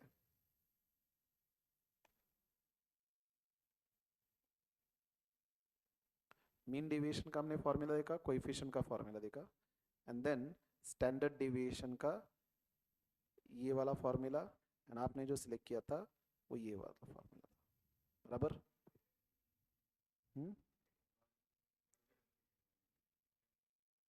कहाँ पे, यहाँ पे नहीं, मैंने क्या करा है, ये जो x बार है ना, x बार स्क्वायर, अब x बार कैलकुलेट कैसे होगा, फ्रीक्वेंसी डिस्ट्रीब्यूशन हो तो it will be summation of f x upon n होगा, मैंने ये फॉर्मूला लिखा है। क्योंकि कभी कभार क्या होगा, डायरेक्टली x बार दिया नहीं रहेगा तो हमें x बार कैलकुलेट करना होगा, so summation of f x upon n लिखा है। और if you want to remember in the manner of x bar तो x बार लिख सकते हैं, राइट। देन हमने ये सारे मेथड्स कैलकुलेशन ऑलरेडी देखा हुआ था। Coefficient of variation relative measure क्या होगा, सेम जो ऊपर लिखा था हमने, स्टैंडर्ड डेविएशन अपॉन या x bar into 100। First of all standard deviation, जैसे mean deviation, arithmetic mean, median and mode के अगेंस्ट फाइंड कर सकते हैं। स्टैंडर्ड डेविएशन किसके अगेंस्ट फाइंड होगा, तीनों के अगेंस्ट या सिर्फ अरिथमेटिक मीन? सिर्फ अरिथमेटिक मीन के अगेंस्ट फाइंड होगा, राइट। अगर दो ही ऑब्जर्वेशन दिया हुआ है, से 5 एंड 10, इसका अगर आपको स्टैंडर्ड डेविएशन कैलकुलेट करना है तो वो वाला formula, instead of that what you can do is 5 minus 10 difference लेंगे मॉड में, मतलब साइन इग्नोर करके, डिवाइडेड बाय 2 लेंगे, right. So it will B 5 upon 2 that is 2.5 simply, बराबर। क्या कभी स्टैंडर्ड डेविएशन नेगेटिव में आ सकता है? स्टैंडर्ड डेविएशन कभी नेगेटिव में नहीं आएगा, it is merely a deviation, standard deviation कभी नेगेटिव में नहीं आएगा। Standard deviation of first n natural numbers अगर फाइंड करना है तो you'll be taking n square minus 1 upon 2। Suppose first 5 numbers का स्टैंडर्ड डेविएशन फाइंड करना है तो 5 square minus 1 upon 12 divided under root. So 5 square is 25, 25 minus 1, 24 upon 12, that is root 2. And अगर variance find करना हो तो it will be standard deviation square. Is it right? If all numbers are equal, standard deviation क्या होगा? 0, right? Property last में एक ही बार discuss करेंगे. Then combined standard deviation अगर निकालना है तो क्या करेंगे? दो ग्रुप होंगे ना यहाँ पे, दोनों ग्रुप का n1 होगा स्टैंडर्ड डेविएशन होगा, तो n1 into standard deviation square plus n2 into standard deviation square plus n1 into D square plus n2 into D square upon n1 plus n2. अब d क्या होगा? d1 फर्स्ट ग्रुप का जो x बार है उसका combined mean के against deviation calculate करना है, डिफरेंस कैलकुलेट करना है simply, right? And d1 and d2 will be simply x1 minus एक कंबाइंड मीन और x2 माइनस कंबाइंड मीन. इनके साइन कोई भी होने दो, फर्क नहीं पड़ेगा क्योंकि वैसे भी स्क्वायर करना है हमें, राइट? Quartile deviation. अब देखिए फर्स्ट रेंज में प्रॉब्लम क्या था? सिर्फ दो ऑब्जर्वेशन कंसीडर कर रहे थे, इसलिए mean deviation was better. Mean deviation में सारे ऑब्जर्वेशन कंसीडर करते हैं, बट प्रॉब्लम क्या था मीन डेविएशन में? प्रॉब्लम ये था कि मीन डेविएशन में हम मैथमेटिकल प्रॉपर्टी अप्लाई नहीं कर रहे, सिर्फ मॉड में लिखने से माइनस का नंबर प्लस कर रहे हैं. Standard deviation was considered to be best measure of dispersion. लेकिन standard deviation is it suitable for open end classification? नहीं, ओपन एंड क्लासिफिकेशन के लिए quartile deviation is best measure. इसको सेमी इंटर क्वार्टाइल रेंज या semi interquartile deviation भी कहते हैं. तो कैलकुलेट कैसे करना है? Simply Q3 up minus Q1 upon Q2, तो third quartile minus first quartile divided by 2, average लेना है. ओके, कोएफिशिएंट अगर कैलकुलेट करना हो तो Q3 minus Q1 upon Q3 plus Q1 into 100, बराबर. Now for all this range, mean deviation, standard deviation and quartile deviation, एक property common थी. These all measure of dispersion are not affected by change in origin, but it is affected by change in scale, बराबर. लेकिन यहां पे sign से कोई फर्क नहीं पड़ेगा.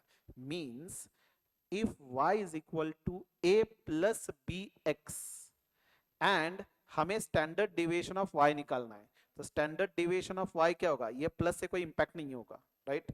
Then b into x, b into standard deviation of x होगा, लेकिन b के साइन से भी इंपैक्ट नहीं होगा, तो ये हमने मॉड में लिखा था.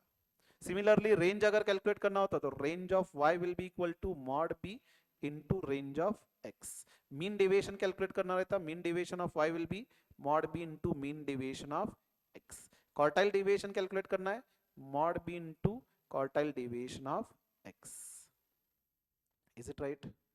बस इतने सारे properties and points and formulae थे. ओके, एंड हमने एक और पॉइंट लिखा था, ये तो हमने ऑलरेडी थ्योरेटिकल डिस्ट्रीब्यूशन में देखा था कि यहाँ पे quartile deviation is to standard, sorry, mean deviation is to standard deviation, इसका रेशियो हमने 10:12:15 ये थ्योरेटिकल डिस्ट्रीब्यूशन में लिखा था, राइट? अगर फ्रीक्वेंसी सेम हो फॉर ऑल ऑब्जर्वेशन, तो इन दैट केस फ्रीक्वेंसी क्या करेंगे? इग्नोर करेंगे. मींस सपोज आपको दिया हुआ है x 5 10 20, फ्रीक्वेंसी इज 10 10 10, तो क्या करेंगे? फ्रीक्वेंसी स्ट्रेट अवे इग्नोर करिए, फ्रीक्वेंसी कंसीडर करने की जरूरत ही नहीं है. Have you all understood so far this much?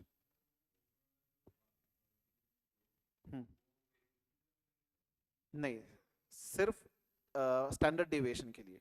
अगर आपको वेरिएंस पूछा है तो क्या करेंगे? स्टैंडर्ड डेविएशन कैलकुलेट करेंगे एंड स्टैंडर्ड डेविएशन का स्क्वायर कैलकुलेट करके वेरिएंस फाइंड करेंगे. वेरिएंस के लिए एप्लीकेबल नहीं होगा. Standard deviation, range, mean deviation and quartile deviation variance के लिए अप्लाई नहीं होगा. एग्जाम में कंफ्यूज करने के लिए वेरिएंस पूछेंगे, एग्जांपल वो देखेंगे. सॉरी, नहीं नहीं नहीं नहीं, x as a single variable is affected by that one particular element. Okay, तो ये कंबाइंड इफेक्ट है, तो वैसे नहीं करेंगे. पहले स्टैंडर्ड डेविएशन कैलकुलेट करेंगे and then standard deviation is a combined of all the observation and then standard deviation का स्क्वायर करके वेरिएंस निकालना है. ओके, तो डायरेक्टली कैलकुलेशन नहीं करेंगे, सेपरेटली करेंगे. Have you all understood so far? चलिए, this much was a exam, sorry, this much was a formulas. अब एग्जाम क्वेश्चन देख ले एक बार.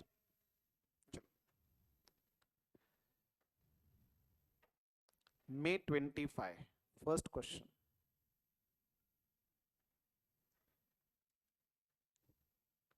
A helicopter flies from A to B at 500 kilometer, come back at 700 kilometer. Average speed is, बताइए. 583 अभी थोड़ी देर पहले देखा था हमने. 2 अपॉन हार्मोनिक, पहले तो स्पीड का एवरेज मतलब हार्मोनिक मीन निकालना है. तो n upon 1 upon x1 plus 1 upon x2, तो 1 upon 500 plus 1 upon 700.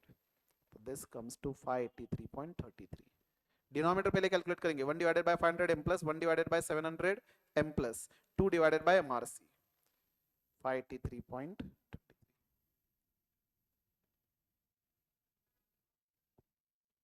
Average speed जब भी कैलकुलेट करना है हार्मोनिक मीन ही फाइंड करना है.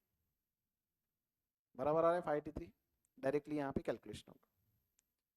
अब ये भी क्वेश्चन हमने सॉल्व किया था. अरिथमेटिक मीन दिया हुआ है, ज्योमेट्रिक मीन दिया हुआ है 6.5 and 6 respectively. Then the two numbers are. Directly straight away option के साथ कैलकुलेट करिए.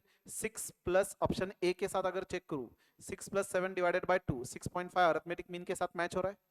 And then geometric mean calculate करना हो तो 6 इंटू 7 स्क्वायर रूट करेंगे. तो 6 इंटू 7 स्क्वायर रूट 6.48 आ रहा है. 6 के साथ मैच नहीं आ रहा, मतलब ऑप्शन ए गलत. 9 एंड 4, 9 एंड 4 का अगर मुझे अरिथमेटिक मीन फाइंड करना है तो 9 plus 4 divided by 2, 6.5 arithmetic mean match हो रहा है. एंड ज्योमेट्रिक मीन 9 इंटू 4, तो 9 into 4 under root 6. Is it right?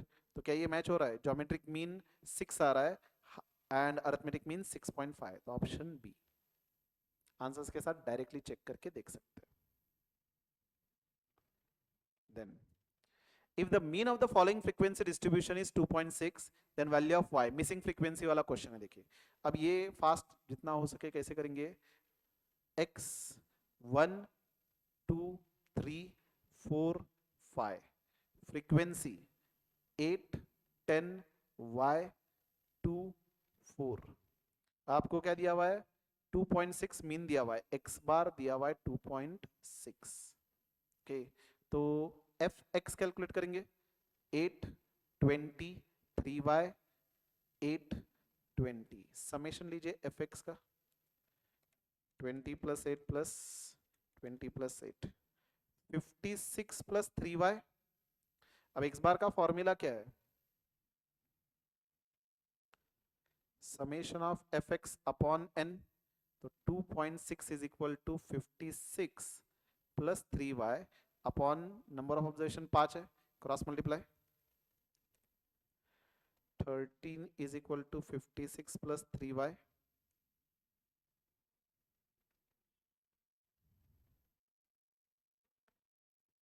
नहीं यहाँ पे n, सॉरी ये नहीं होगा, समेशन ऑफ फ्रीक्वेंसी होगा ना. तो समेशन ऑफ फ्रीक्वेंसी कितना दिया है हमें? क्वेश्चन में दिया है, नहीं दिया है?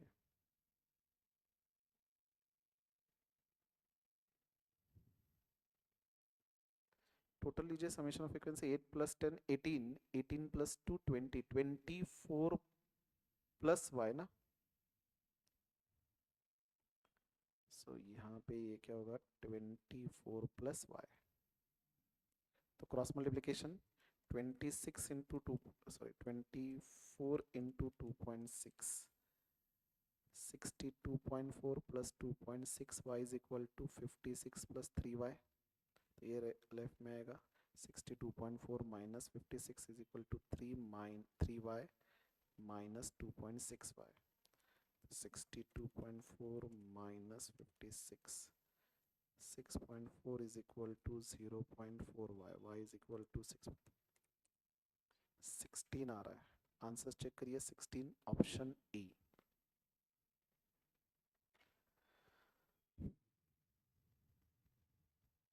Have you understood this? So you will be able to calculate less than in 1 minute only. बराबर.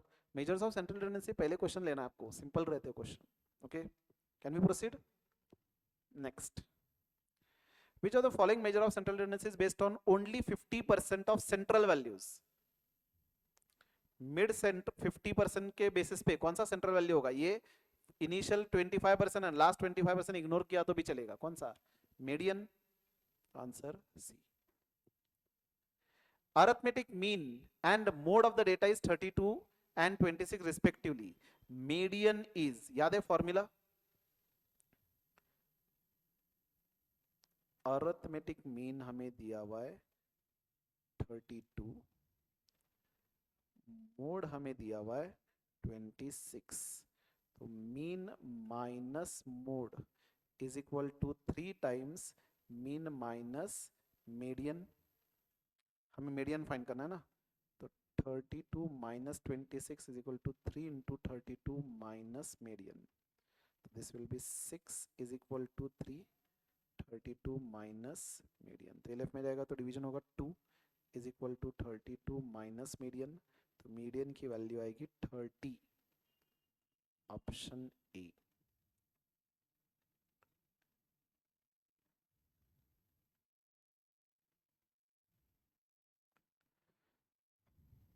Wasn't this calculation very simple? तो you can consider measures of central tendency वाले क्वेश्चंस पहले ले सकते हैं आप लोग, ओके, सिंपल सिंपल रहेंगे, 10 मार्क्स का वेटेज आएगा। अब ये देखिए, find out mode from the following data, कितना सिंपल है, चेक करिए और बताइए मोड क्या होगा, कौन सा नंबर सबसे ज्यादा अपीयर हो रहा है, 125, 125 अगेन 125, 3 बार अपीयर हो रहा है, दूसरा नंबर 100 एक ही बार आ रहा है, 110 एक ही बार आ रहा है, सारे नंबर एक ही बार आ रहे हैं, तो सबसे ज्यादा अपीयर हो रहा है 125, तो mode will B 125, right, as simple as that. Which of the following is not method of dispersion? Standard deviation, is it method of dispersion? Yes. Mean deviation, yes. Range, yes. Concurrent deviation, correlation में देखा था हमने concurrent deviation, बराबर ना, exam में सब कुछ देखा देखा ऐसा लग रहा है, तो चारों के चारों मेजर ऑफ डिस्पर्शन नहीं है, ये हमने कोरिलेशन में देखा था, कंकरेंट डेविएशन मेथड, तो this is not a measure of dispersion, it is a value for the calculation और formula for calculation of correlation, okay. Find out coefficient of variation. Now first of all, what is formula for coefficient of variation?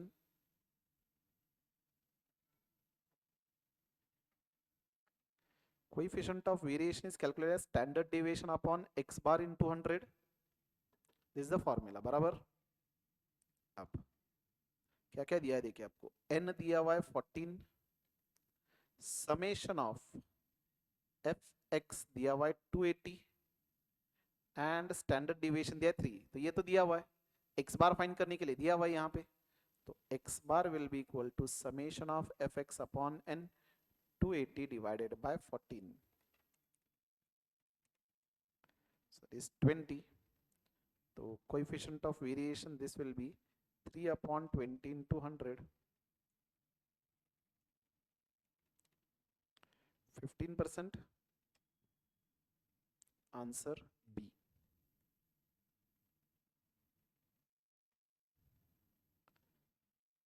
Is this right? Next, 9th question. The monthly profit or loss for 6 months of firm is as under. तो month wise दिया हुआ है 1900, 0, -200, -400 and June का 2000। Coefficient of range find करना है। First of all coefficient of range का formula क्या था,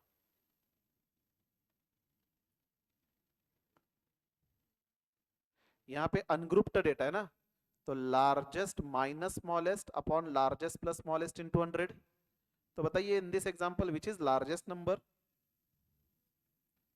2000, right, and which is smallest number -400, तो calculation will B 2000 minus -400 divided by 2000 plus -400 into 100, तो ये एडिशन होगा 2400 डिवाइडेड बाय 1600 इंटू 100,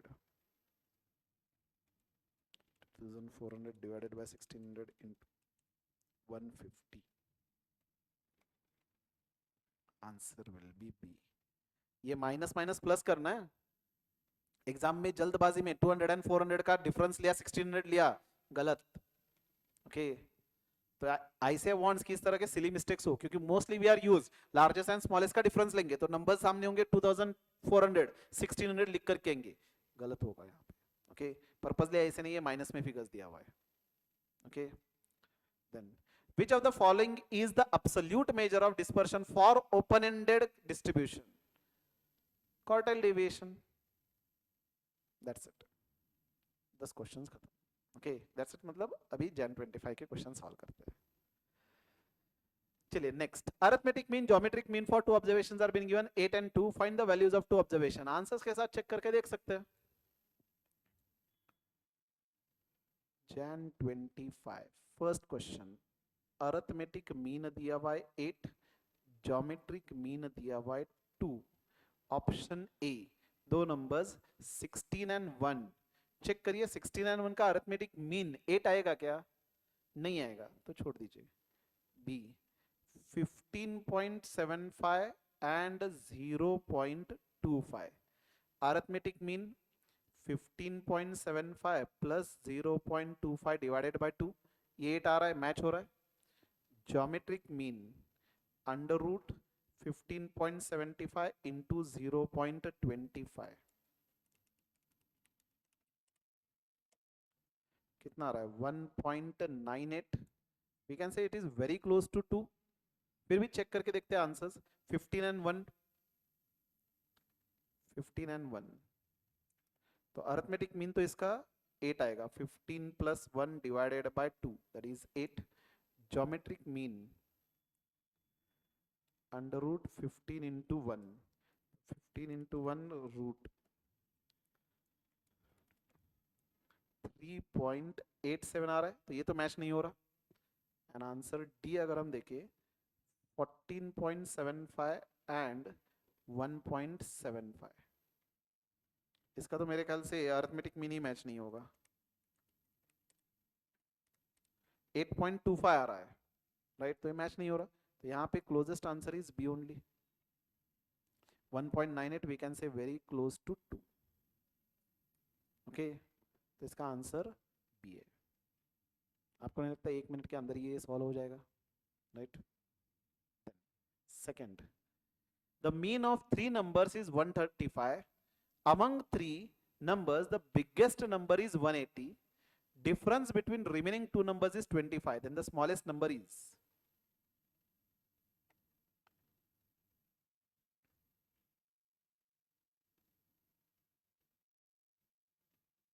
क्वेश्चन समझ में आया? 3 नंबर्स है. ओके सॉल्व करिए. आप करेंगे करके ट्राई करके बताइए. जो ऑनलाइन देख रहे बच्चे वो भी सॉल्व करिए.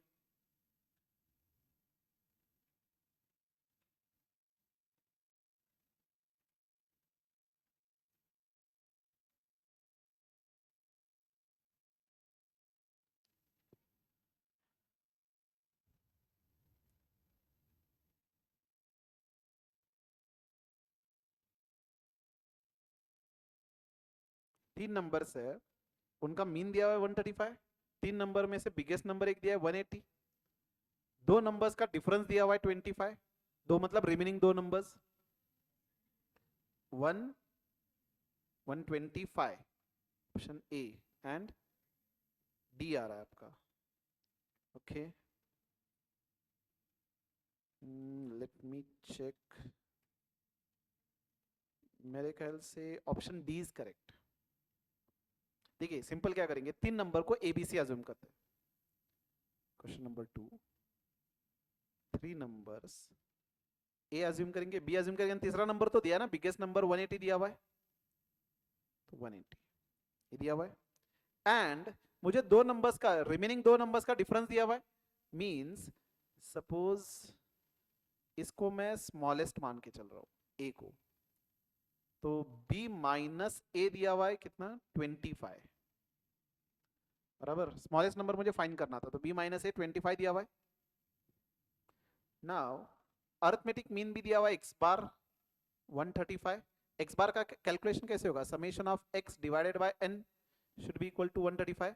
तो it will be a plus b plus 180 divided by 3 is equal to 135. And यहाँ पे क्या करेंगे, a की वैल्यू सब्सटीट्यूट करेंगे, या हाँ a की वैल्यू सब्सटीट्यूट करते हैं. तो ये राइट में जगह b minus 25 is equal to a.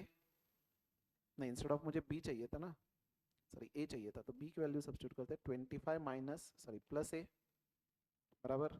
Here a plus 25 plus a plus 180 upon 3 is equal to 135. ये 3 राइट साइड जाएगा तो मल्टीप्लीकेशन होगा 135 इंटू 3 405. तो a plus 25 plus a plus 180 is equal to 405. ये राइट साइड जाएगा, ये 25 plus 180 2a plus 205 is equal to 405. तो ये 205 राइट साइड जाएगा तो माइनस होगा. 2a is equal to 200, a is equal to 100. Smallest number यही अज्यूम किया था हमने. Answer D. ये क्वेश्चन डायरेक्टली दिया नहीं था, थोड़ा सा कैलकुलेशन करना था हमें यहाँ पे. Just check whether you understood. Is it visible? इसमें कोई डाउट हो तो बताइए.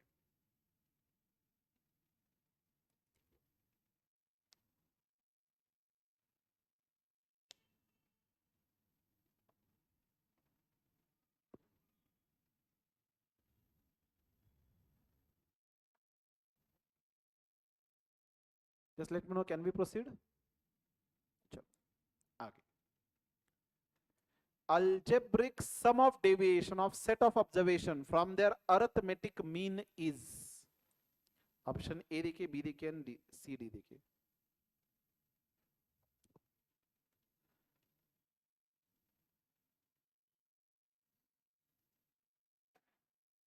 अल्जेब्रिक सम मतलब normal sum, right? Sum of deviation from arithmetic mean is. Arithmetic mean से अगर मैं डेविएशन कैलकुलेट करूं और उसका सम लूं तो क्या आएगा? 0. कोई कैलकुलेशन था ही नहीं यहाँ पे, प्रॉपर्टी के बेस पे था. हमने समरी नोट्स में ये प्रॉपर्टी लिखी भी थी, right? If the mode of following data is 13, then the value of x in a data set is. ये इंटरेस्टिंग क्वेश्चन था. Interesting in the sense simple है, लेकिन ऑब्जर्व करिए, हमें मोड दिया हुआ है 13, ठीक है? Value of x in a data set. Data क्या है देखिए, 13 8 6 3 8 13 2 x plus 3 8 13 3 5 7. हमें x फाइंड करना है. कितना? 5. Yes. How you have calculated 2x plus 3? आपने 13 को इक्वेट किया, बराबर. देखिए कैसे ट्रिकी था ये क्वेश्चन, बहुत सिंपल था. हमें दिया हुआ है मोड 13 मतलब क्या है? सबसे ज्यादा 13 अपीयर होना चाहिए, राइट? इफ यू सी, यहाँ पे 13 एक बार आ रहा है, यहाँ पे 13 2 बार आ रहा है, 3 बार आ रहा है. सो 13 इज अपीयरिंग 3 टाइम्स. 8 कितनी बार आ रहा है? 1 2 3. 8 भी 3 टाइम्स आ रहा है. बाकी नंबर्स तो इतने रिपीट नहीं हो रहे. 3 देखिए, 1 आ रहा है, 2 आ रहा है, मतलब 3 की फ्रीक्वेंसी कम है. 6 एक भी एक ही बार आ रहा है, 5 7. तो 13 एंड 8 3 3 आ रहा है. लेकिन क्वेश्चन में मोड 13 एंड 8 नहीं दिया है, मोड दिया हुआ है 13 होना चाहिए. मतलब ये जो नंबर है ना, ये क्या होना चाहिए? 13 ही होना चाहिए. तब जाकर के इसकी फ्रीक्वेंसी 4 बनेगी, मोड होगा 13. तो simply 2x plus 3 should be equal to 13. 3 right side जाएगा तो 2x is equal to 10, x की वैल्यू 5. तो अगर ये क्लिक हुआ तो 1 मिनट के अंदर सॉल्व होगा, otherwise it will be not that easy. Are you getting? तो यहाँ पे लिख सकते हैं हम लोग, this was slightly different. Frequency of 13 3 and frequency of 8 3. However, mode is 13. It means 2x plus 3 should be 13, क्योंकि in that case उसकी frequency then 4 बनेगी. So 2x plus 3 is equal to 13, 2x is equal to 10, x की value 10 upon 2 that is 5. Option मेरे ख्याल से B था ना? नहीं, ए.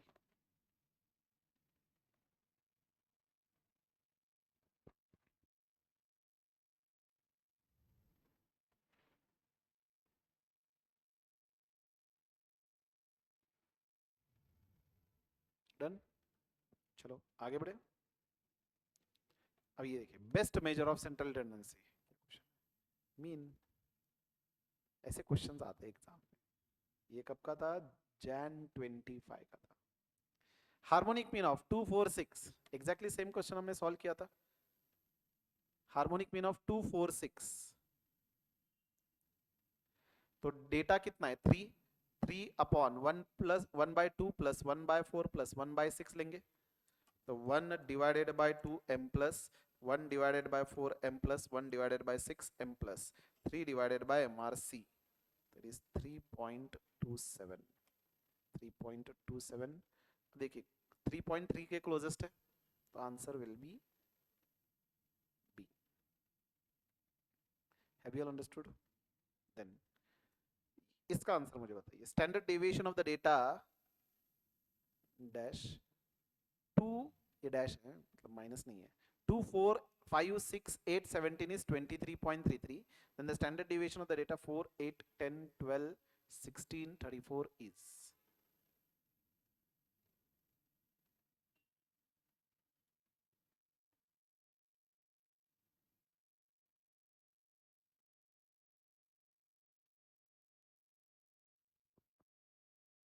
क्या answer? if I consider x as 2 4 5 6 8 17, इसका स्टैंडर्ड डेविएशन दिया है हमें 23.33. y if I consider 4 8 10 12 16 34, इसका स्टैंडर्ड डेविएशन फाइंड करना है. कुछ रिलेशन दिख रहा है क्या सारे नंबर्स में? It is y is equal to 2x.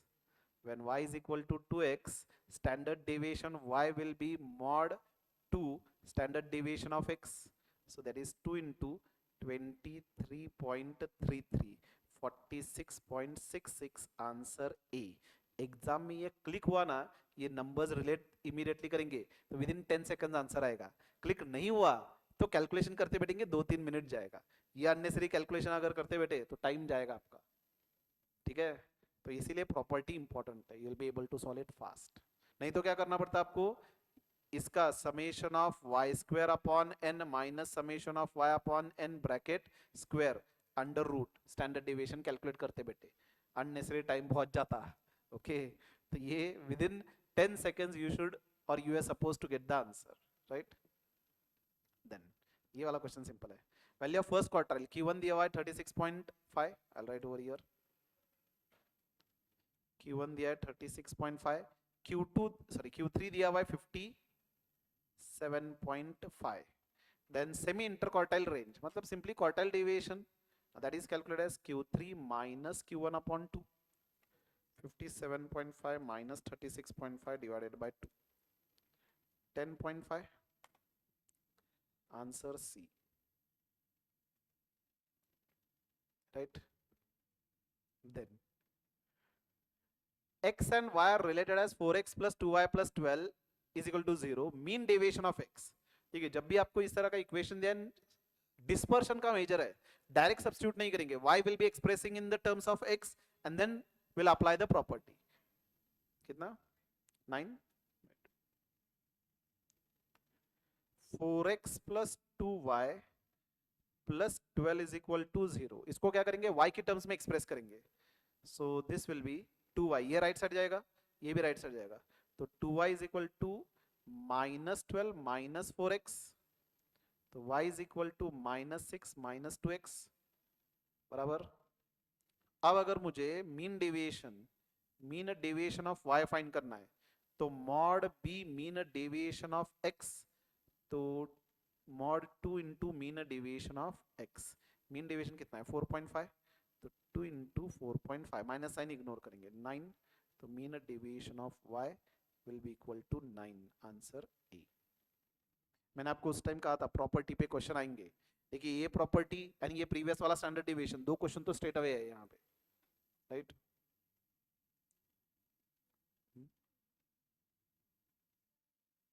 Send किया ना मैंने, क्वेश्चन का सेंड किया हुआ है मैंने ऑलरेडी, 6 सवा 6 बजे सेंड किया, टीम ईपी में भी सेंड किया हुआ है, अपने ग्रुप टेलीग्राम चैनल में भी सेंड किया हुआ है. Then for a distribution mean is 30, standard deviation is 2, coefficient of variation. अब देखिए कितना सिंपल क्वेश्चन था.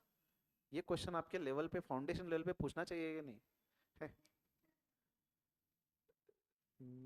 स्टैंडर्ड डेविएशन दिया हुआ है 2, एक्स बार दिया हुआ है 30, कोएफिशिएंट ऑफ वेरिएशन का फॉर्मूला क्या था, standard deviation upon x bar into 100, तो 2 डिवाइडेड बाय 30 इंटू 100, तो 2 डिवाइडेड बाय 30 इंटू 100, तो it comes to 6.67%, option B.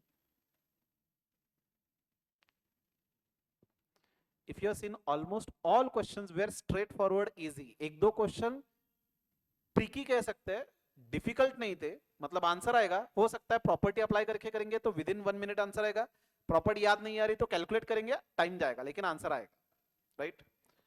तो you have to capitalize this topic, okay. And then mean deviation is dash when the deviation are taken from median. हमने already property discuss किया है, mean deviation जब median से calculate करेंगे it will be minimum only, क्योंकि mean deviation में absolute deviation लेते हैं, तो मीडियन से जब एब्सोल्यूट डेविएशन लेंगे तो it will be minimum, answer will B A. That's it. तो आपको क्या करना है, सारे प्रॉपर्टीज एक बार रिवाइज करना है, डायरेक्टली कैलकुलेशन देखना है, फास्ट जितना हो सके कैलकुलेशन देखना है. मैंने इसका पीडीएफ ऑलरेडी शेयर किया हुआ है, तो यहाँ पे 21 एंड लगभग वो जो दूसरा मैंने ये नोट शेयर किया था उसमें और लगभग 20-25 क्वेश्चंस है, ओके. तो 45-50 क्वेश्चंस के आसपास तो ये पे प्रैक्टिस हो जाएगी. एंड वैसे भी हमने क्लास नोट्स के सारे क्वेश्चंस एंड मॉड्यूल के क्वेश्चन सॉल्व करा हुआ है, तो जितने भी प्रैक्टिस हो सका है प्रैक्टिस करना है आपको, ओके. सर ये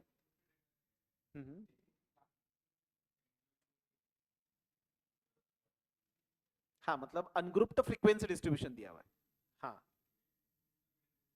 median same manner n by 2 लेंगे, जो ऑब्जर्वेशन आ रहा है डायरेक्टली वो मीडियन कंसीडर करेंगे, जो दो ऑब्जर्वेशन में क्यूमुलेटिव फ्रीक्वेंसी निकालेंगे, जो ऑब्जर्वेशन में आ रहा है डायरेक्टली वो फ्रीक्वेंसी लेंगे.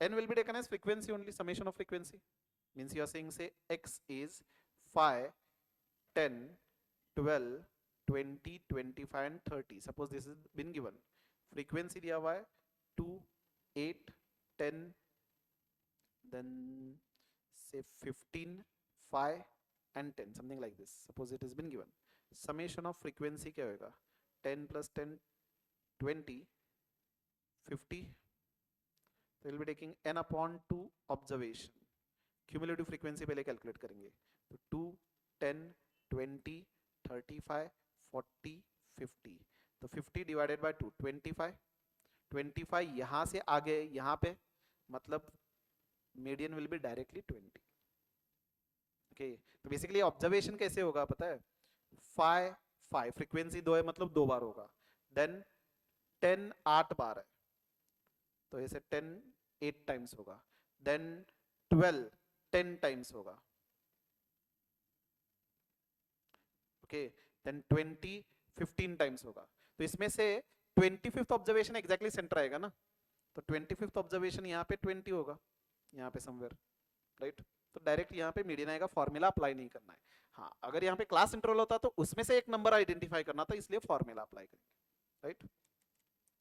चलिए, any issue in this, revise करिए, अगर किसी भी एग्जांपल में कोई इशू तो we will discuss it, alright. लेकिन ये चैप्टर कैपिटलाइज करना है आपको, ओके. तो हमने मेजर्स ऑफ सेंट्रल टेंडेंसी, जो ऑन एन एवरेज 10 मार्क्स का वेटेज है, प्रोबेबिलिटी एंड थियोरेटिकल डिस्ट्रीब्यूशन, मोटा मोटी वी कैन से 25 मार्क्स का तो कवर किया हुआ है. Just tell me, next lecture जो होगा अपना after Mohit sir and Swaroop sir alternate day, कौन सा टॉपिक का रिवीजन करें. स्टैटिस्टिक्स पहले, statistics will cover correlation, index number या स्टैटिस्टिकल डिस्क्रिप्शन ऑफ डेटा. हाँ हाँ, तो थ्योरी चैप्टर की रिवीजन करे या कोरिलेशन इंडेक्स नंबर की रिवीजन करे. वो तो स्ट्रेट फॉरवर्ड है, वैसे हमने समरी भी बनाया, समरी रीड करेंगे भी तो चलेगा. तो इफ रिक्वायर्ड विल आल्सो सी, उसके बेसिकली रिवीजन का क्या है, सम पॉइंट्स एक जगह होगा एंड देन एग्जाम क्वेश्चंस की रिवीजन करेंगे. बेसिकली पर्पस क्या है कि आपको ये समझ में आएगा. देखिए, measures of central tendency almost 2.25 घंटे हमने किया है, 2.25 घंटे में हमने सारे फॉर्मूलेज एंड लगभग 40-50 क्वेश्चन सॉल्व किया हुआ है. घर जाके जब आप रिवीजन करोगे तो ऑलमोस्ट 1.5 घंटे में आपका अगेन ये पूरा revision and then 50 questions practice करके हो जाएगा, राइट. तो रिवीजन से बस यही समझ में आएगा, एक बार क्विकली रिवीजन होगा एंड देन एग्जाम क्वेश्चंस भी हो जाएंगे. तो कोरिलेशन, रिग्रेशन या इंडेक्स नंबर कंसीडर करें. इंडेक्स नंबर लेते हैं, if time will be very less then correlation भी उसी में कंप्लीट करेंगे, ओके. तो नेक्स्ट लेक्चर स्टैटिस्टिक्स के last 2 chapters we will cover it, okay. चलिए, विल कंक्लूड फॉर नाउ.